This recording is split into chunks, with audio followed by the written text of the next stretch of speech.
William Buggage owned a second-hand bookshop on the Charing Cross Road. He was, however, rarely to be seen on the shop floor. He preferred instead to sit behind an enormous partner's desk in the back office. Going through the morning papers and consulting who's who. An unscrupulous book lover could easily have entered the premises, taken what he wanted and left without paying. But Mr. Buggage wouldn't have cared. He knew that what went on in the shop was of little importance. It was what he got up to in the back office that mattered. In the back office, he was running one of the most successful businesses in London. 6 in the post this morning, Billy, and not one of them for less than £500. Miss Tottle, the bookshop's only other member of staff, held up their daily haul of cheques.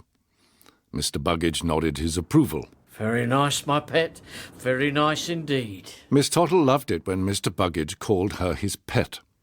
It normally meant that thoughts of an amorous nature were stirring deep within his breast. And no doubt in other parts, too. She was half expecting him to suggest they try something energetic on the partner's desk. But instead, a worried frown creased his brow. I don't suppose we've heard back from that bishop's house yet, have we? As a matter of fact, we heard back this morning. A firm of solicitors signed the cheque. A firm of solicitors? Not sure I like the sound of that. I don't think we'd better do any more bishops. No, I agree. Lords are still all right, though, aren't they? Well, lords are fine. We've never had any trouble with the aristocracy. They're too stupid to kick up a fuss. We might even have a crack at royalty one of these days. Oh, yes, I'd like that. Miss Tottle's eyes glinted maliciously. And soak 'em for thousands. Mr. Buggage was still perusing the daily papers when Miss Tottle returned from depositing their cheques. What's it like out? Horrid. Cold and dark and starting to sleet. How much would you say I'm worth? I'd have to consult the ledger to give you an exact figure, but I'd say you probably have in the bank somewhere in the region of £1 million.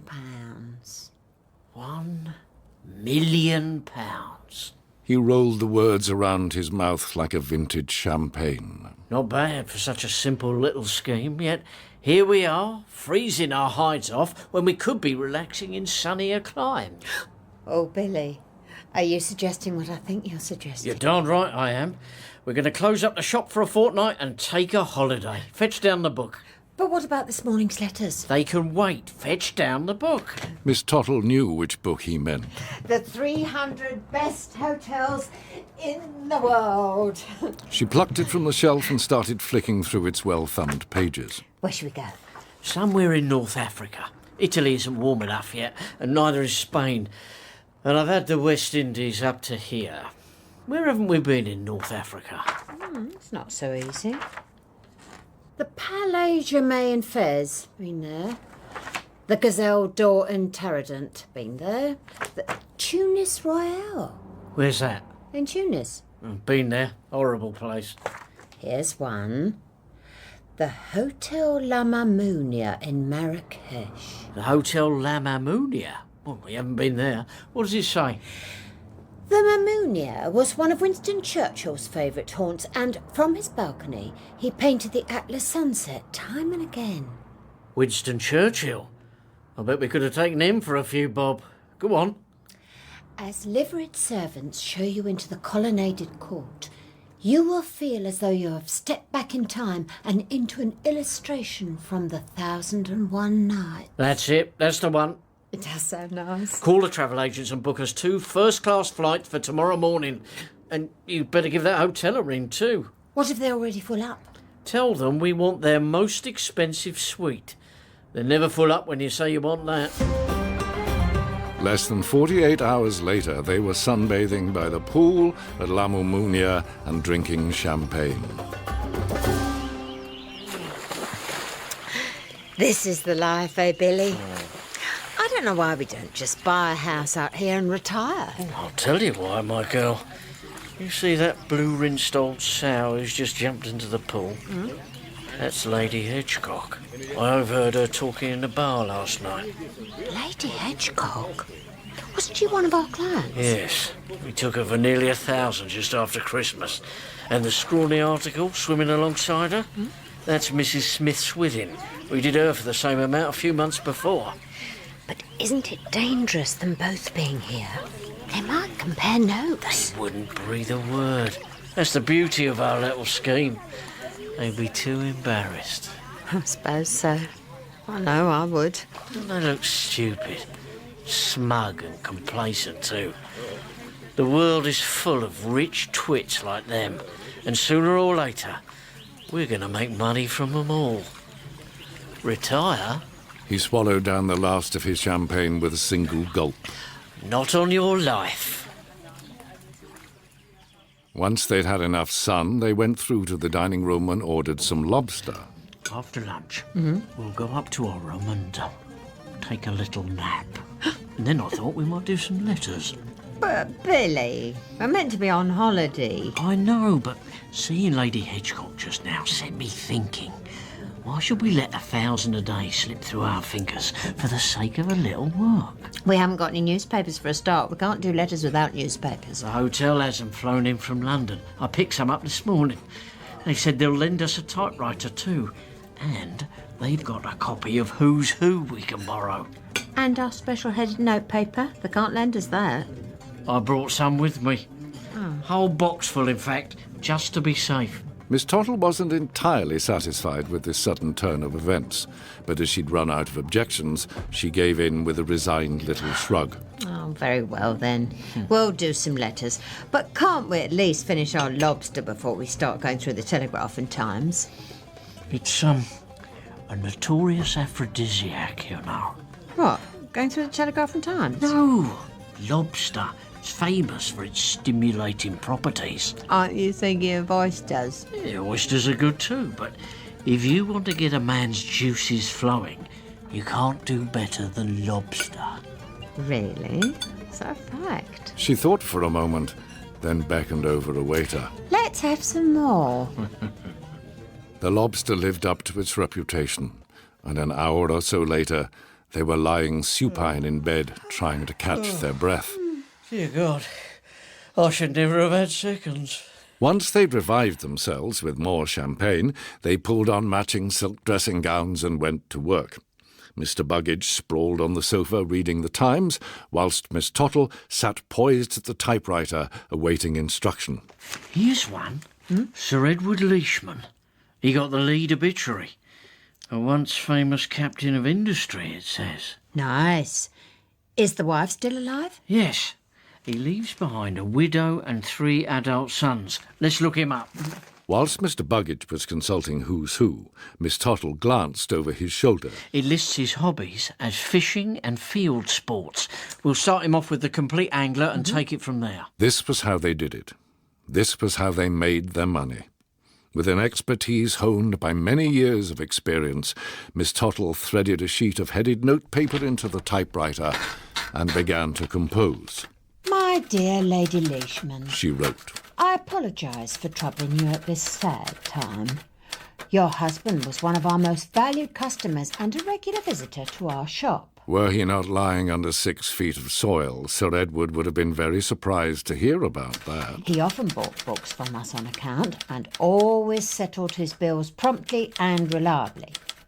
His interests were wide and varied, and many of the volumes he required were rare and difficult to obtain. Miss Tottle smirked to herself as she typed out those words and sniggered. Unfortunately, at the time of his passing, he had yet to pay us for his most recent purchases. Discretion has always been our watchword, and I am confident, therefore, that you will wish to deal with the enclosed invoice before further action becomes necessary. She threaded a second sheet of paper into the typewriter. The Complete Angler by Isaac Walton. First edition. Some markings, but otherwise good. £420. So far, so simple. A grieving widow with things on her mind might very well settle such a bill without further inquiry. Equally, however, she might very well not. It was what happened next that ensured her compliance. Orgies. An illustrated history. Bound in leather, £200.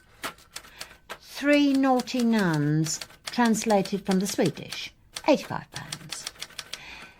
Nymphomaniacs. Do they exist and where can you find them? Some evidence of rubbing. £100. Say banned in this country, imported from France, and make it 150. And so it went on. The psychology behind it was basic enough. Most women knew that their husbands weren't saints, and many knew that they were very dirty dogs indeed. Which of them, with a funeral imminent, wouldn't prefer to pay up and get the whole sordid business out of the way, rather than face the humiliation of lengthy and quite possibly public legal proceedings? The bride wore latex, foxed in various places. £85. More widows than he cared to remember had received a letter from Mr. Buggage over the years, and with very few exceptions, each one had sent back a cheque. It was simply amazing how smoothly the whole thing had gone. How much are we up to? 940. Good. Stick in the swingers directory and make it £1,000.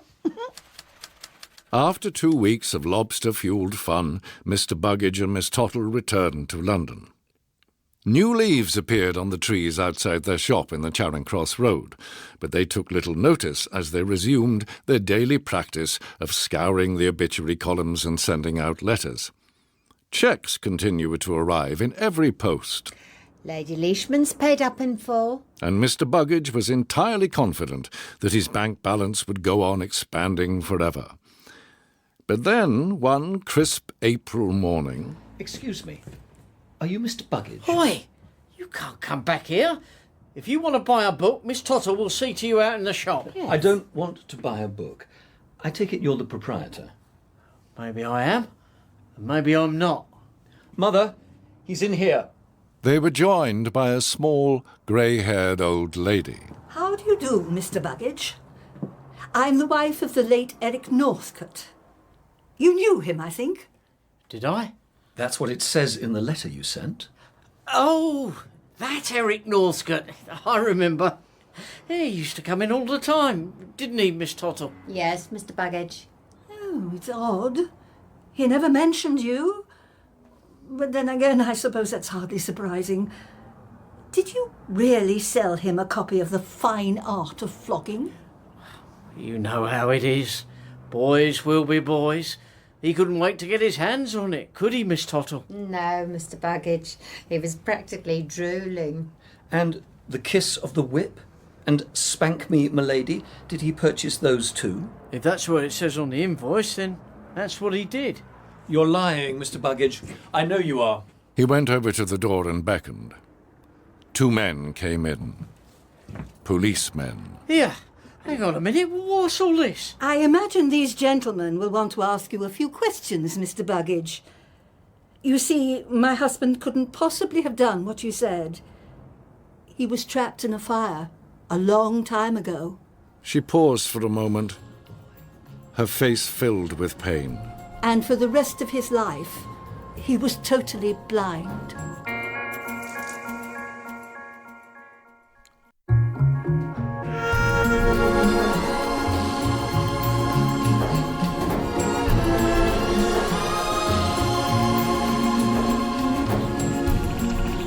Although he'd worked in Bengal for nearly 10 years, Timber Woods still found the heat exhausting. As he parked his car outside the bungalow he shared with Harry Pope, one of his fellow planters, he decided that it wasn't too late for a bath. A bath, a good slug of gin and a cigarette out on the veranda. Perfect. Before he filled the tub, he looked in on his housemate. Harry, you all right, old man? Only your light's still on. Timber! Oh, thank God. Come in. Harry was lying motionless on his bed, half covered with a sheet. He was perspiring heavily, and the pillow behind him was saturated. Take off your shoes first, though. What? Your shoes. Take them off. Timber did as he was told. Harry was clearly unwell, and it seemed best to humour him. That's it. Now come over here. As quietly as you can. And for pity's sake, don't touch the bed. What is it, old man? What's happened? A grate. Right. Timber took an involuntary step backwards. He knew that of all the snakes native to India, the crite was the most deadly. Where did it bite you and when? Haven't been bitten. Not yet.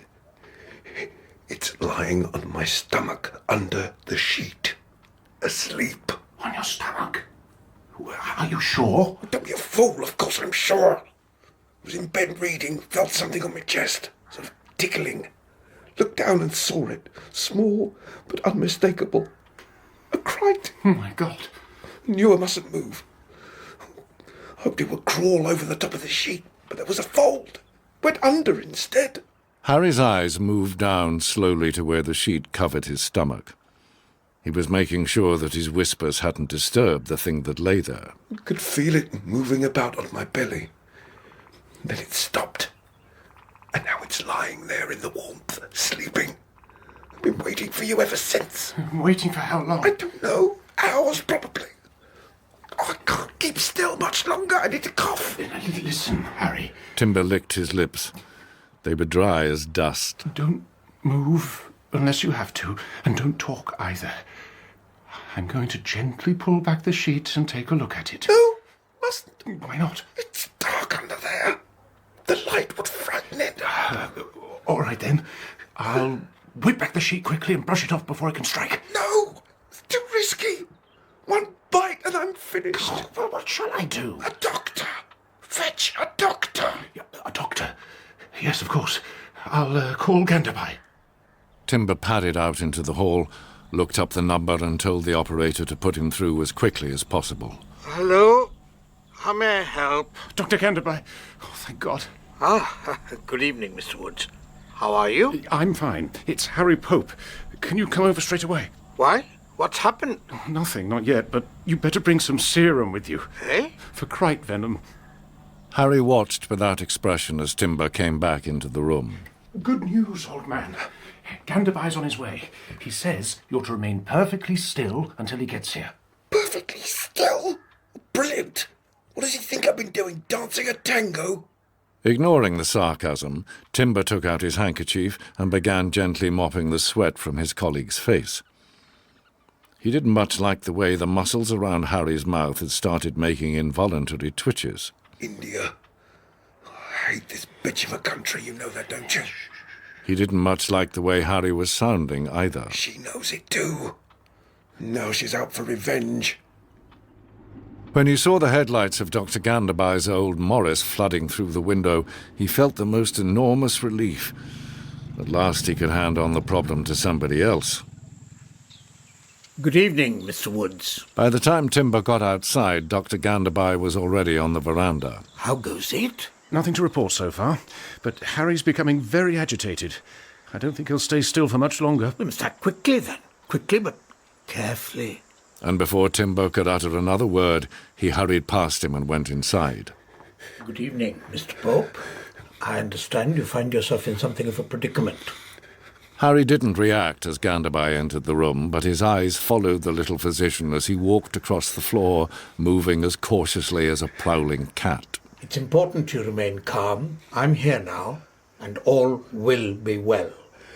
Silently, he placed his bag on a nearby chair and took out a hypodermic syringe and a small bottle of fluid. The first thing I must do is get some serum into you. I hope you don't mind injections. Oh, for pity's sake, get on with it. Slowly, methodically, Ganderby filled the syringe and offered it to Timber. Hold on to this until I'm ready.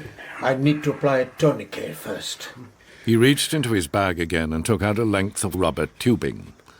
Wary at all times of touching the bed, he wound the tubing tightly round Harry's bicep and tied it in a knot. You're doing splendidly, old man. It'll all soon be over. Oh, shut up. I'm just going to swab the area with alcohol. That's it. Mr. Woods, the syringe, if you please. He took it and held it up to the light, squinting at the calibrations and making tiny adjustments. Then, when he was satisfied, he laid it gently against the bulging blue vein of Harry's forearm. I'm going to inject you now. You'll feel a slight pricking sensation, but try not to flinch. Don't tighten your stomach muscles either. Let them go limp. The room was stifling, and Timber felt sweat stinging his eyes as he watched in silence, scarcely daring to breathe.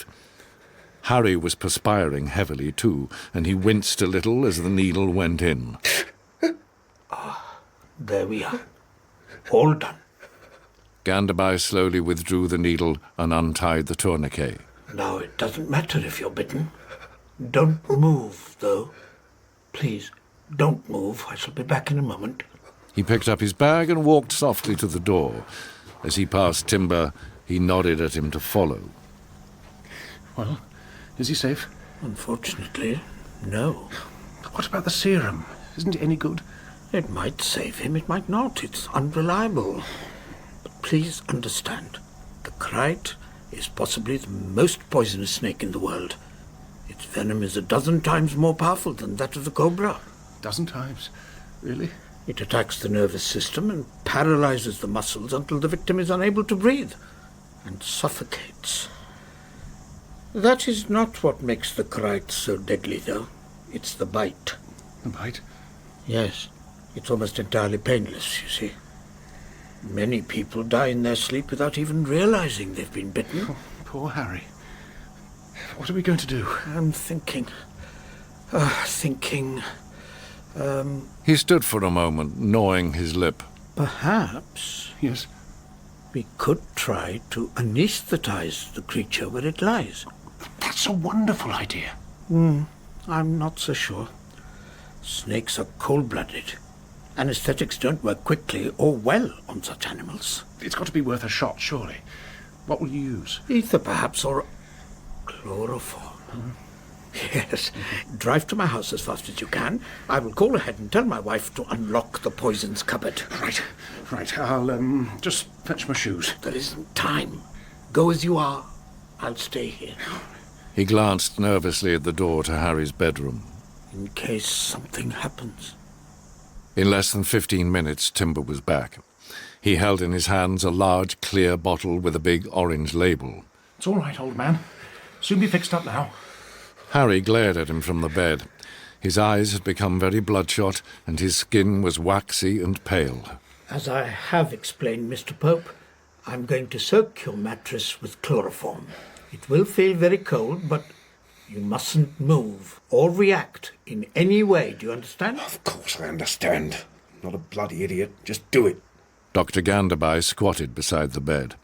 Slowly, oh so slowly, he lifted an edge of the sheet.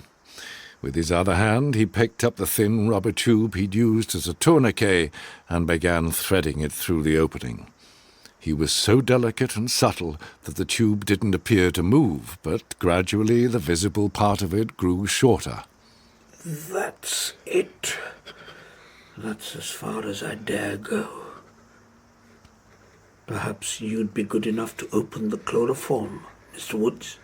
Timber gently eased the ground glass stopper from the bottle. The pungent smell of the chloroform immediately brought back unpleasant childhood memories. Oh, hospitals and waiting rooms and trips to the dentist. Try not to breathe too deeply, Mr. Woods. Timber looked up. Dr. Ganderby was attaching a small paper funnel to the end of the tube. It is, after all, the snake that we wish to anesthetize. Are you ready? I think so. Good. I will hold the funnel in place. You do the pouring. Timber walked gingerly over to where Dr. Ganderby was crouching and, trying not to tremble, tilted the bottle. The chloroform trickled down into the funnel and along through the tubing, giving off thick clouds of vapour. More, please. More. Only when the bottle was all but empty did Ganderby indicate that Timber should stop. Excellent. The kite's probably done for already. But we'll give it 15 minutes, just to make sure. Well, if it's already done for, why don't you look? Please, Mr. Pope. 15 minutes. For the next quarter of an hour, Dr. Ganderby stood by the bed, keeping Harry transfixed with his eyes. Now, listen here. He seemed to be saying. You are not going to spoil this, do you hear me? You're going to stay just where you are. Perfectly still. The stench of the chloroform made Timber feel sick, but he neither spoke nor moved until, at length, Ganderby nodded his head. It was time to proceed. Go round to the other side of the bed. We'll take one edge of the sheet each and draw it back together. But slowly, please, and quietly. Inch by inch they dragged it back, each man holding his breath. The whole of Harry's chest became visible first. But when they exposed his stomach, Timber gasped. It isn't there. What? The Crichton isn't there. What are you talking about? It must be. Please, Mr. Pope, be careful. It could be anywhere. Anywhere? Before they could prevent him, Harry leapt up, stood on the mattress, and began violently kicking at the pillows and sheet. Ganderby assumed he was bitten and was reaching for his scalpel when Harry suddenly stopped his caperings. You're right. It's gone. The damn thing's not there. You are, of course, perfectly certain that you saw it in the first place. What? You don't think perhaps that you might have dreamt it? Dreamt it? Are you calling me a liar? The colour was returning rapidly to Harry's face. Why, you insulting little sewer rat! All right, Harry, that's enough. Who the hell do you think I am? Some boneheaded native? Stop it, Harry. For God's sake, shut up. You fraud! You phony! You worthless Bengal quack! On and on he went, saying the worst, most terrible things. Timber turned to apologise, but quietly and with dignity. Dr. Ganderby had already left. Wait! Please! Just a moment. By the time Timber caught up with him, he was unlocking his car. I'm sorry. You did the most wonderful job. You really did. Thank you, Mr. Woods. You mustn't take any notice of Harry. He was just frightened, that's all. He didn't mean the things he said. Oh, I rather think he did. As even a worthless Bengal quack could tell you, Mr. Woods. He turned for a moment and gave a sad little smile. There are more poisonous things to be found in the world than snakes.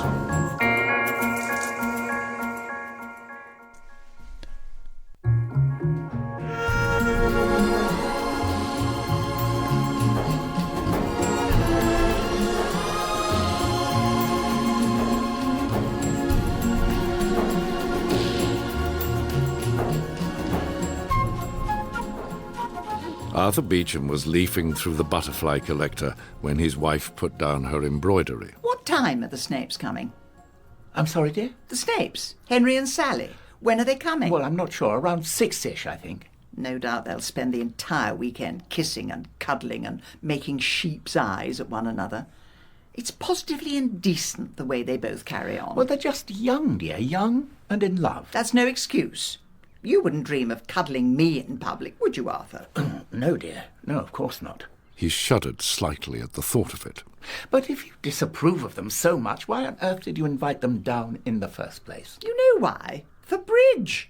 They both play an absolutely first-class game, and for a very decent stake. She fixed him with a stare that could freeze molten lead. I'm sick and tired of having to play with rabbits all the time. Arthur tried retreating back behind his magazine, but he could feel his wife's eyes boring through the pages, so he got up and went to the window. Well, it's a lovely day, isn't it, Pamela? As he looked out, he wished for a moment that he was one of the butterflies he so much admired. Flitting delicately from flower to flower, happy and peaceful, and free from care. Arthur? Yes, dear? Come over here. Ah, well, back to reality. I've just had the most marvellous idea. Do you want to have a little fun tonight? A little fun? Yes, with the Snapes. I've been sitting here thinking about how awful they are. If they can't keep their hands off each other in company, what on earth must they get up to when they're on their own? Well, I'm sure I couldn't say. Well, there's an easy way to find out. We are going to hide a microphone in their room. A microphone? No, Pamela. No, you can't mean it. Why not? Because it's nasty. That's why not. Of course it's nasty. So am I. And so are you in your own quiet way. Well, I think that's a little strong, dear. Is it? You read Mary Probert's diary from cover to cover when you found it in her handbag last Christmas. You made me. Oh, that's right. Blame someone else. It's a good thing you are no saint. I couldn't possibly stay married to a man who was nicer than I am. And then where would you be? High and dry, that's where. Pamela had brought all the money to their marriage, and she still controlled the lot. You're always tinkering around in the workshop with electrical things. Surely you know how to connect a microphone to a speaker. Well, of course, it's easy. But I haven't said I'm doing it yet. Don't be so flabby. It's about time we had a little fun, and the Snapes will never be any the wiser. I'll have to think it over. There isn't time. They're due here at 6. You said so yourself. Go on, Arthur. And she waved him away like a monarch dismissing a flunky. Get to work. The secret of surviving marriage to Pamela, Arthur had discovered, was seeing as little of her as possible. Whilst butterfly collecting kept him out of harm's way most of the time, he liked every now and then to try his hand at something else. And his most recent something else had been ham radio. Now, where on earth did I store that cabling? After rummaging around in the workshop cupboard for a while, he took out a microphone, a speaker, and 50 yards of wire. As he placed them into a cardboard box, he felt, to his surprise, a little stab of excitement. It was nothing major, of course.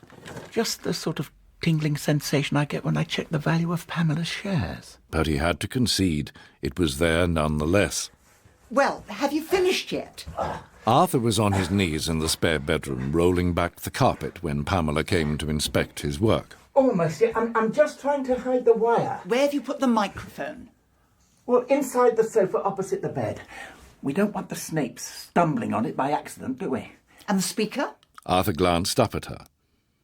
She was more than a foot taller than he was, and from his position down by the wainscot, he found her more than usually intimidating. Well, in our room, of course. Why don't you go and try it? Pamela found the speaker standing on her dressing table, looking for all the world like a harmless radio set. She made herself comfortable in front of it, and, as per Arthur's instructions, switched it on. Testing, testing. 1, 2, 3. Are you receiving me? Yes, Arthur, loud and clear. She suddenly realized that, although she could hear him, he couldn't hear her. It occurred to her briefly that she ought to go and congratulate him on a job well done, but she wasn't much given to praise, so she decided against it. Pamela! Arthur's voice crackled through the speaker again, this time with a slight edge of panic. I think I can hear the Snape's car coming up the drive. I haven't finished secreting the wires yet. You'd better go and distract them. When he'd finished, Arthur tidied himself up and went downstairs to the living room. He found Pamela mixing cocktails. So the invisible man appears at last. Aren't you going to apologise to our guests, Arthur? Oh, yes, dear, of course. He turned to the sofa where the Snapes were sitting. I'm very sorry I wasn't here to greet you when you arrived. Oh, don't be silly, Mr. Beecham. Sally Snape treated him to a winning little smile. Your wife told us what you've been doing. Arthur felt the blood drain from his face. Surely Pamela hadn't betrayed him for her own cruel amusement. And we want you to know we don't mind in the least, do we, Henry? No, darling, of course not. In fact, if anything, we both think it sounds rather stimulating. What sounds rather stimulating? Collecting butterflies, of course. I told the Snapes you were busy sticking pins into red admirals or whatever it is you do. Oh, I see. Oh, thank you, dear. Once the drinks had been distributed, they began talking. Henry had his arm around his wife's shoulder, and every now and then he squeezed her and gave her a little kiss. Oh, Henry. Pamela would normally have pursed her lips and scowled at such unseemly behaviour, but instead she just smiled indulgently and gave her husband a knowing wink. It's quite an unusual name. Snape, yes. Do you know, when I was at school, they all used to call me Scurvix. Can you guess why, Mr. Beecham? I'm sorry? Arthur suddenly noticed that Henry had been addressing him. The boys at school. They all called me Scurvix. Can you guess why? Well, I'm sure I couldn't say.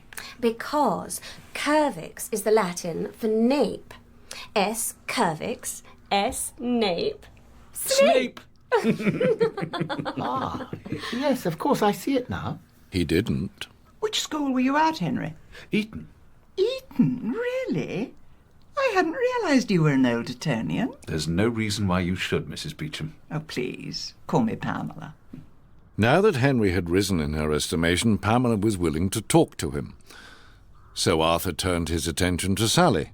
I'm very much looking forward to our game of bridge later tonight. Thank you, so am I. You're both awfully good, you know. What's your secret? Practice. Practice, practice, practice. We play almost every night, don't we, Henry? Yes, darling, and not just at bridge. Another hug and a kiss from Henry. Another smile and a wink from Pamela. Have you ever played in any championships? Not yet. Henry wants us to, though, but it's such terribly hard work to reach that standard. A sudden weariness seemed to come over her. Such terribly, terribly hard work. After dinner, they returned to the living room and began their game. 4 no trumps. No bid. 5 diamonds. No bid. 6 hearts. No bid. Perhaps because they had other things on their minds, Pamela and Arthur were both below form, and the Snapes got the better of them time and again. 1 small slam. Bid and made. Came in rubber. Well done, Henry.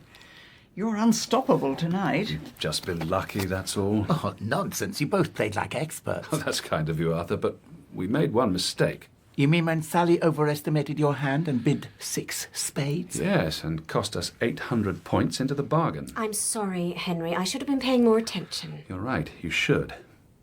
But never mind. He leant across the table and kissed her hand.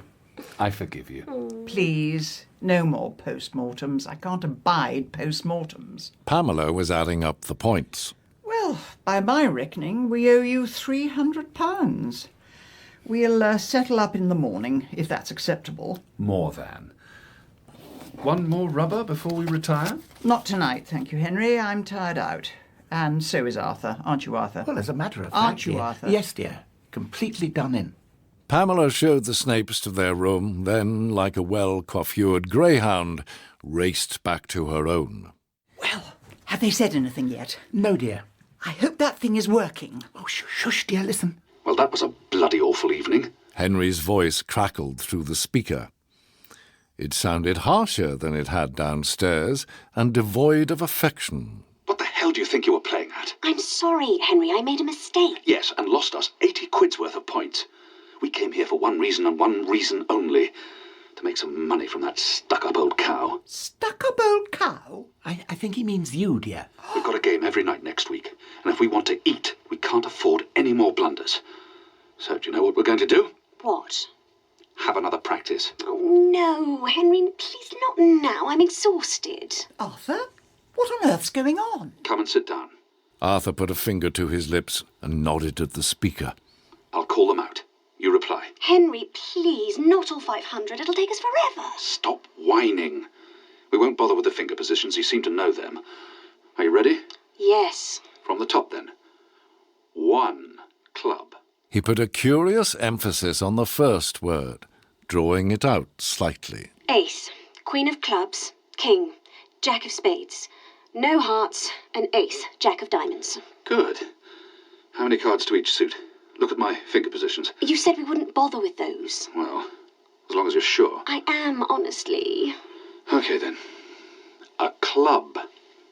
King, Jack of Clubs, Ace of Spades, Queen, Jack of Hearts, and Ace, Queen of Diamonds. It's a bidding code. No hearts, Some sort of Jack of Diamonds, bidding code. Jack of Spades, A bidding and code? Ace, Yes. no diamonds, From the Queen, card he Queen of bids Diamonds, and the way Jack he of does it, Spades, she King, can work out every other card in his hand. Jack of Clubs, It's Ace of impossible.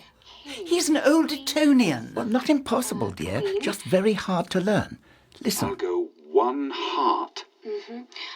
King, Queen, 10 of Hearts, Ace, Jack of Spades, no diamonds, Queen, Jack of Sure, Clubs, that's what Queen they of do. Clubs, Well, there's no Jack doubt of about Hearts, it, I'm King, afraid.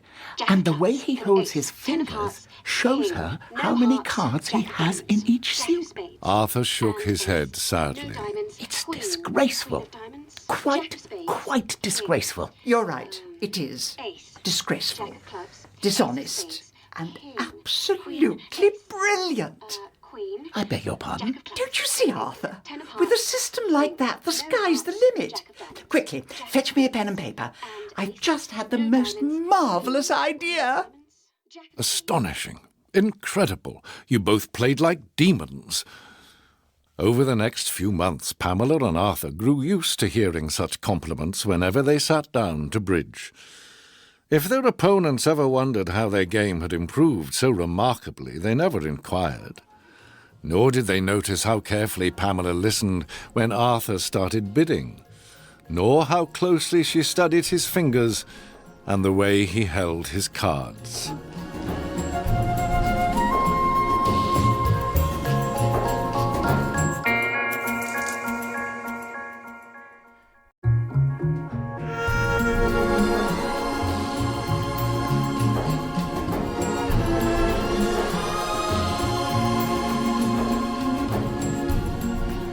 Robert Sandy had operated on many different kinds of undergraduate during his years at Oxford's General Hospital.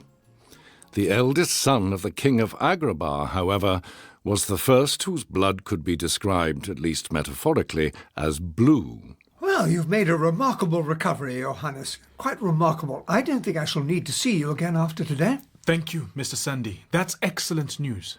I do wish you'd change your mind, though, and permit me to pay you a fee. I'm sorry, Your Highness, but you know my rule. I've never taken a fee from one of my patients, and I hope I never shall. Not even, he might have added, one whose father was richer than Midas. I work entirely for the National Health Service, and they pay me a very fair salary. But damn it all, Mr. Sandy, I owe you my life. Nonsense. I just patched you up a bit after a car crash, that's all. Any competent surgeon would have done the same. You will never convince my father, the king, of that.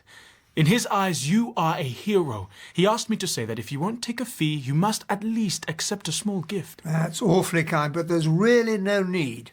You mustn't say no, Mr. Sandy. The prince's eyes widened a little in horror. My father would view it as a very grave insult. No one refuses a gift from the king. Do they not? Oh dear, you're making things awkward for me, aren't you? Not in the least. Just think of it as a birthday present. That's it. An early birthday present. An early birthday present. Robert knew when he was beaten. Oh, very well then. I don't suppose there's any harm in taking one of those. Excellent. As long as it is only a small one, though. You need have no worries on that account, Mr. Sandy. The prince smiled mischievously and reached into his jacket pocket. It's really not very large at all. Hello, darling. You're back early. Am I? Yes, I rather suppose I am. Robert found his wife in the kitchen when he got home, packing glass jars into a basket. We're spending the weekend at the Renshaws. You hadn't forgotten, had you? I thought I'd take Margaret some of my homemade jam. Homemade jam? Good idea. Everybody likes jam. Are you all right, Robert? You seem a little distracted. Pour me a drink, would you, Betty? He went and sat down at the kitchen table. A nice big one with plenty of ice. You better pour one for yourself as well. It's a bit early for that, isn't it? Oh, you're going to need it when you've heard what's happened. I've got some rather good news. Betty quickly mixed them both a whiskey and soda. As she crossed to the refrigerator to get the ice tray, she glanced over at her husband. Although he was trying to stay calm, he was clearly very excited. It was all slightly odd. You remember that young student I told you about, the prince who crashed his car? Yes. He came in for a check-up this morning. He said that his father wanted to give me a gift for looking after him. Quite right, too. Your drink, darling. Oh, thank you. So what did he get you? A nice case of wine? No, that's what I was expecting. But no, he was altogether more generous. He took a small leather pouch out of his jacket and, with his long, delicate surgeon's fingers, pulled back the drawstring and placed the contents on the kitchen table. Robert, no. It can't be. But it was. The king had given Robert a diamond, a small but perfect, utterly ravishing, pure white diamond. I popped into Harry Gold's on my way home. You know, the jewellers on the high. I thought poor old Harry was going to have a heart attack when he first saw it. He said he'd never seen one quite so flawless. It's beautiful. Absolutely beautiful. No, hold it up to the light. That's it. Can you see the faintest trace of blue? All the best white diamonds have it. They're known as D-types in the trade. Robert was enjoying showing off his newly acquired knowledge. Ours is called a pear shape. Round at the top but tapering to a needle-sharp point at the bottom. It must be worth a fortune. Have a guess. Go on, I dare you. I don't know. At least 10,000. And the rest?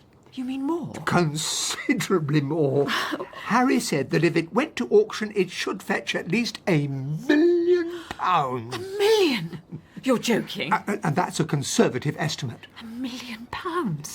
Just think what we could do with all that money. Are we allowed to sell it, though? Or would the king be dreadfully offended? We can do whatever we want with it. The prince said so this morning. It's ours now. Oh, imagine it, Robert. We could get Diana out of that horrid little flat. Yes, and into a brand new house. Oh. And we could pay for John to finish his medical studies. Almost uniquely for a surgeon, Robert had never much cared about money. Now that he had some, though, he found he rather enjoyed planning how to spend it. And what about that holiday we always promised ourselves? For more than an hour, they planned their itinerary. Terracotta Army. Then Betty suddenly glanced at the clock. Look at the time. I told the Renshaws we'd be there by 7. Oh, we better get a move on then. I'll go and get changed. But what about the diamond? What are you going to do with it? Well, I don't know. Take it with me, I suppose. Take it with you. Don't be silly, darling. You wouldn't relax for a moment. You must go straight to the bank and lock it in a safe deposit box. But it's Friday evening. The banks won't be open again until Monday morning. Damn, I'd forgotten that. We'll just have to hide it then, here in the house. But where in the house? Where could they hide £1 million diamond? In the teapot, perhaps? Too obvious. The first place a burglar would think to look. Or under the mattress? Even worse. Or, but yeah, why don't we bury it in the potted azalea? That was better, but no, the pot could get knocked over, exposing its precious contents. In the end, it was Betty who came up with the perfect solution. I know what we'll do. We'll hide it in the ice tray. The ice tray? Why not? We'll put it in one of the empty compartments, cover it with water, pop it back in the fridge, and in an hour or so it'll be frozen inside an ice cube and impossible to see. Oh, that is a wonderful idea. You are a genius, darling. A sheer, unadulterated genius. And he leapt up from his chair and gave her a kiss. Come on, let's do it at once. Before they left home, they returned to the kitchen and took the ice tray out of the refrigerator. Look at that. Frozen already. Robert marvelled again at his wife's ingenuity. Encased inside the cloudiness of an ice cube, the diamond was, to all intents and purposes, completely invisible. Do you think we ought to tell the Renshaws about our good fortune? Best not. It's such a fantastic story, and you know how loose-lipped Margaret can be. We wouldn't want it getting into the papers, would we? No. Robert nodded his agreement, and with a last lingering look, returned the ice tray to the refrigerator. I don't suppose we would. Robert and Betty enjoyed a perfectly pleasant weekend at the Renshaws. They had forgotten, though, that their hosts were vegetarians, and by the time they got back, they were longing for meat. You take up the luggage. Right. I'll go and make us both a nice bacon sandwich. Lovely. Betty went through to the kitchen, turned on the light, and almost at once she started to scream. Oh, my God, no! By the time Robert reached her, his wife was in tears. Oh, look, Robert. Look what they've done. The kitchen had been wrecked, totally wrecked. There were broken jars and bottles everywhere. Food had been smeared all over the walls and trampled into a disgusting mush on the floor. And in the centre of the kitchen table stood every bottle of alcohol in the house, all of them empty and some of them smashed. You wait here. I'll check the other rooms. When he came back, his expression was grim. Same story, I'm afraid. They've torn apart the entire place. Oh, no. The refrigerator door was hanging half open. Its contents had been pulled out and ground underfoot with the rest of the goo. Even the plastic shells had been added to the thick layer of slush, and the ice tray had been snapped in half and thrown aside. Oh, Robert. Do you think they found our diamond? Huh? What, hidden inside an ice cube? I shouldn't have thought so. I expect we'll discover it under all that muck on the floor. Well, I'm not going down on my hands and knees to look for it. I feel sick. Physically sick. I know, darling, so do I. Now, we'd better call the police. Yobbos, hooligans, street trash. That's who vandalised your house. The police sent round a short, stocky detective inspector with a thick black moustache. See, they look for somewhere empty, and when they find it, they smash their way in. Tell me, was there much booze on the premises? Oh, the usual. Whiskey, vodka, a few cans of beer. Ah, they'll have polished a lot off, then gone on the rampage. Drink and destruction. That's all thugs like them care about. They weren't thieves, then? You don't think they've stolen our diamond? No.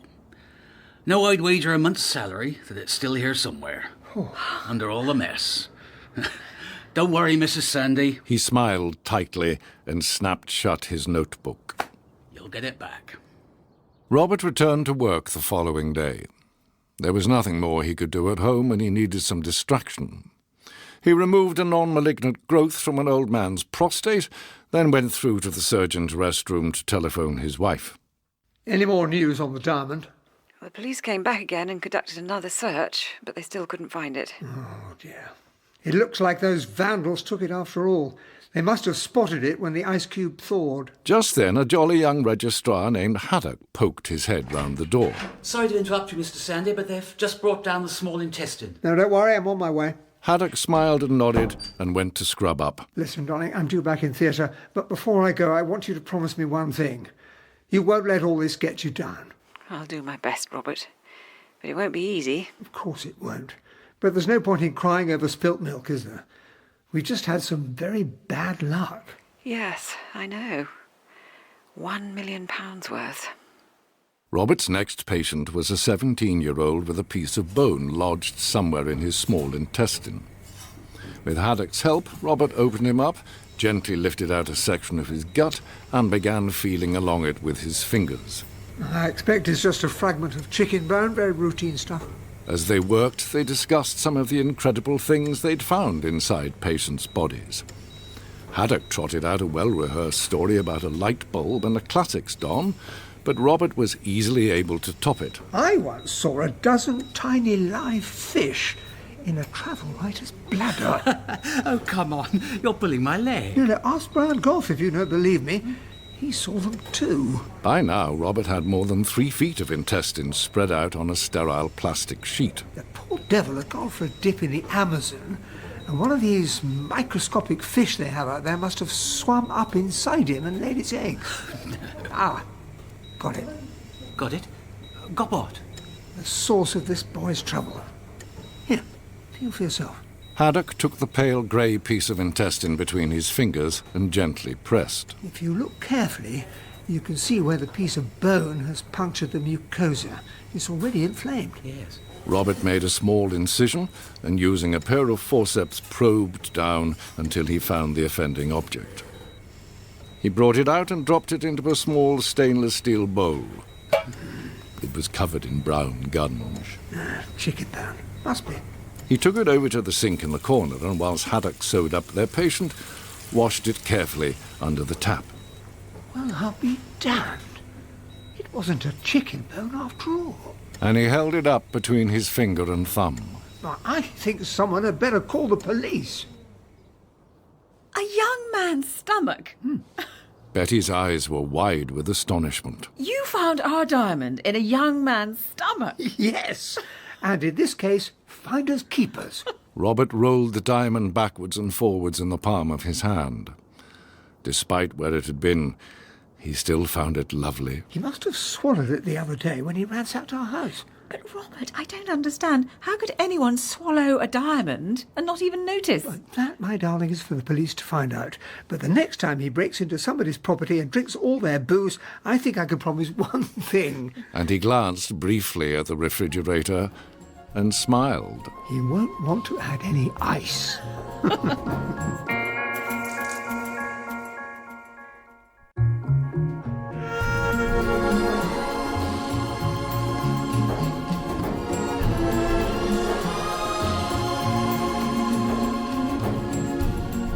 George Cleaver owned a sausage factory. In fact, he owned several. They supplied him with a steady source of income, and he seemed to derive great satisfaction from managing them. It came as something of a shock to his wife, therefore, when he arrived home one afternoon and made an announcement. I'm selling up. Selling up? Yes, my love. But you can't. You're the sausage king of the north. Thank you, my love. But sausage making doesn't thrill me the way it once did, and a rival firm has made me a very tempting offer. Really? Mrs. Cleaver looked at her husband steadily. How tempting. Mr. Cleaver poured her a stiff drink and told her. Tell me that again. I thought you said... I did, my love. But just to be sure, he told her again anyway. But, George, that's a fortune. I know. With that sort of money, we'll be set up for life. But what on earth will we do with ourselves once we've got it all? What we've always dreamed of, my love. Mr. Cleaver grinned at her. Enter society. The Cleavers decided that society was best entered from London, so they sold their existing property and bought an elegant townhouse in Chelsea. They also acquired a French chef called Monsieur Estragon and a butler called Tibbs. And then, to announce their arrival, they held a dinner party. Lord and Lady Dungeness. How do, your lordship? Welcome to my humble abode. Thank you, Cleaver. How do you fancy a cocktail? Mr. Cleaver had worried at first that some of his more notable neighbours would refuse his invitation. But Tibbs assured him that even the most distinguished people could rarely resist the prospect of a free meal. The Honourable Orlando Spratt and his... Say niece. And his niece. By the time Tibbs announced the last of his guests, The Right Reverend Dr. Fitzherbert and Mrs. Fitzherbert. Mr. Cleaver was glowing with satisfaction. This was, without doubt, going to be the best night of his life. That was, without doubt, the worst night of my life. I'm very sorry to hear it, sir. The next morning, Mr. Cleaver summoned the butler to his study. I simply can't understand it. The food was terrific, and so was the service. Thank you, sir. But the whole thing was embarrassing. There was no spark, no life, no... well... Animation? Precisely. Why did no one loosen up and let themselves go? I'm sure I couldn't say, sir. Although... Yes? Forgive me, sir. It's not my place to comment. Not your place? What the heck do you think I'm paying you for? Come on, Tibbs. Spit it out. I hope you'll excuse my impertinence, sir, but I think I may be able to identify the source of the problem. Go on. Tibbs paused for a moment, then spoke the words that would come to haunt Mr. Cleaver for the rest of his life. It was the wine, sir. The wine? Yes, sir. As you say, Monsieur Estragon provided superb food, but superb food should be accompanied by superb wine, and you served your guests a cheap and rather odious Spanish red. And you think that's why they didn't relax? I'm certain of it, sir. Well, why didn't you say so before, you great Jessie? I'm not short of a bob or two, after all. The next time I hold a dinner party, I'll serve them the best wine in the world, if that's what they want. Mr. Cleaver suddenly hesitated. What is the best wine in the world, by the way? Claret, sir. From the greatest chateau in Bordeaux. Lafite, Latour, Haut-Briand, Margaux, Mouton Rothschild, and Cheval Blanc. Oh. And from only the greatest vintage years, which are, in my opinion, 1914, 1929, and 1945. Cheval Blanc was also magnificent in 1895 and 1921, and Haut-Briand in 1906. By the lot. I beg your pardon? You heard me, Tibbs. Fill the cellar with them from top to bottom. I can try, sir, but I should warn you, wines such as those are very rare and tend to be expensive. I don't give a hoot how much they cost. Stop making excuses and get them. This proved easier said than done. Tibbs telephoned every wine merchant he knew, but their response was always the same. Did they have any 1895s? No. Or 1914s? No. Well, how about some 21s? No. In the end, he managed to locate some 29s and some 45s. But their price was so astronomical that even he raised his eyebrows a fraction of an inch. Did he dare make so ruinous a purchase? Mr. Cleaver's instructions had been clear enough. I'll take a dozen cases, please, or as many as you have. Flippin' heck, Tibbs. You weren't joking, were you? As soon as he received the invoice from the wine merchant, Mr. Cleaver called in Tibbs to see him. I know you said they'd be costly, but I hadn't expected this. Regrettably, sir, quality invariably comes at a high price. A high price is one thing, but this is extortion. I've half a mind to send them all back. That, sir, is of course your prerogative. But it seems a pity. An appreciation of wine is, after all, generally thought of as a considerable social asset. Is it? Yes, sir. Mr. Cleaver suddenly sat up very straight in his chair. All the best gentlemen know about wine. The prospect of self-improvement banished all thoughts of money from Mr. Cleaver's mind. Instead, he set out to learn all he could about wine, and Tibbs was appointed his teacher. The first thing you do is sniff the wine long and hard. That's it, sir. Put your nose right inside the glass. Now, if you would, describe to me the aroma. Well, I don't know. It just smells like wine. Concentrate on the bouquet, Mr. Cleaver. Mm-hmm. Are you quite sure that you can't perhaps detect a subtle hint of cherry blossom dappled by sunlight? You know, Tibbs, now that you come to mention it, I do believe I can. Excellent, sir. You clearly possess the nose of a born connoisseur. Oh, thank you, Tibbs. Try taking a mouthful. Oh. That's right. Open your lips slightly and suck in some air. Let it bubble through the wine. Roll it vigorously around your tongue, teasing your palate. And then... Mr. Cleaver! What is it, Tibbs? What's the matter? Wine, sir.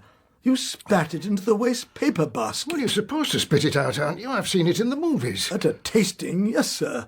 But at a dinner party, never. Tibbs reached for the decanter. Shall we try again? And poured another glass. Did you know, my love, that although Chambertin is the best sort of Burgundy to have with game, Partridge demands a Pinot Noir? I didn't know, George, and now that I do, I don't much care. I just want to go to sleep. To the annoyance of his wife, Mr. Cleaver had taken to going to bed each night with a different book on wine. When are you planning to turn off the light? Any minute now, my love, but first, let me memorise the difference between a Premier Cru and a Grand Cru. Tibbs says that a man of taste and discrimination needs to know about such things. Tibbs, you set altogether too much store by that man. You've never much liked him, have you, my love? Now you come to mention it, no. I find him rather snooty. Well, of course he's snooty. Butlers are meant to be snooty. It goes with the territory. But it's entirely thanks to him that I've become such an expert. Ugh. Mrs. Cleaver grunted and turned over in bed. She knew exactly what her husband had become, and it wasn't an expert. It was a crashing bore. Ladies and gentlemen... At the start of his next dinner party, Mr. Cleaver felt sufficiently emboldened to deliver a little lecture. The wine we're having tonight is a Margaux 29. In my opinion, and that of other men of equal sophistication, it is the greatest vintage of the century. The bouquet is especially distinctive, carrying with it a delicate suggestion of cowslips. And notice also how the tiny trace of tannin gives the aftertaste a gloriously astringent quality. He waited for his guests to offer an opinion, but none of them seemed inclined to comment. Lord Dungeness?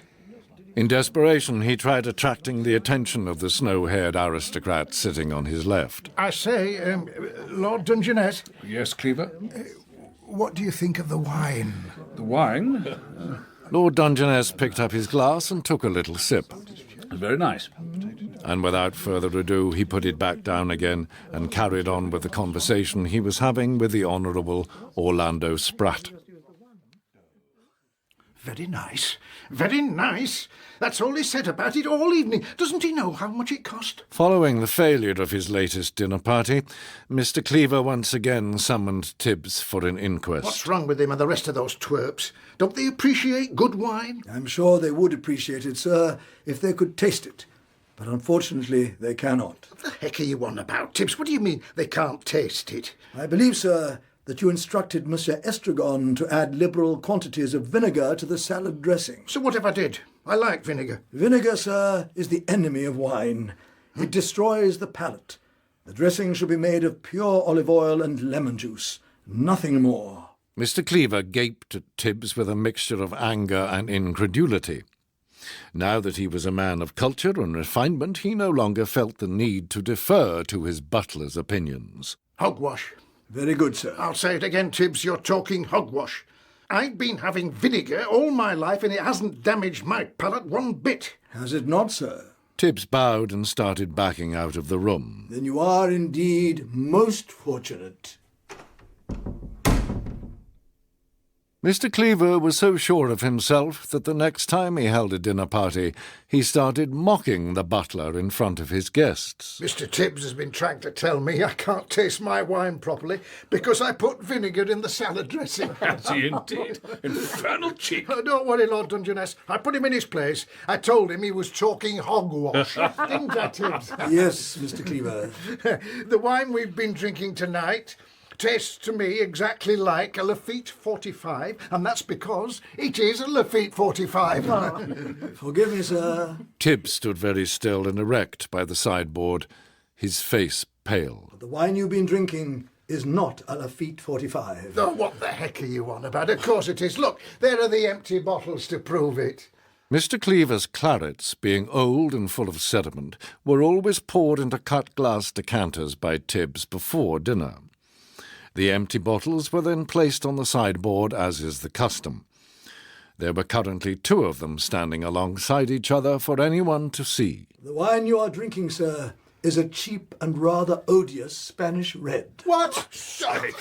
You're lying, Tibbs. No, sir, I'm not lying. Oh. As a matter of fact, I've never served you anything but cheap Spanish red since I got here. You mean? It was cheap. It seemed to suit you very well. Ignore him. The man's gone mad. Yes. Great wines should be treated with reverence. It's bad enough to destroy the palate with 2 or 3 cocktails before dinner, as you and your guests invariably do. But if you then slosh vinegar over your food into the bargain, you may as well be drinking dishwater. 10 outraged faces stared at him from around the dinner table.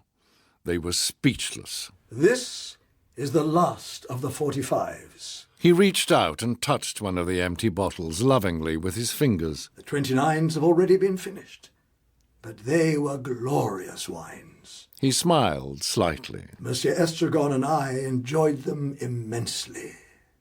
And before another word could be spoken, Tibbs walked slowly from the room, crossed the hall, and went outside to join Monsieur Estragon, who was already loading their suitcases into the boot of the car they owned together.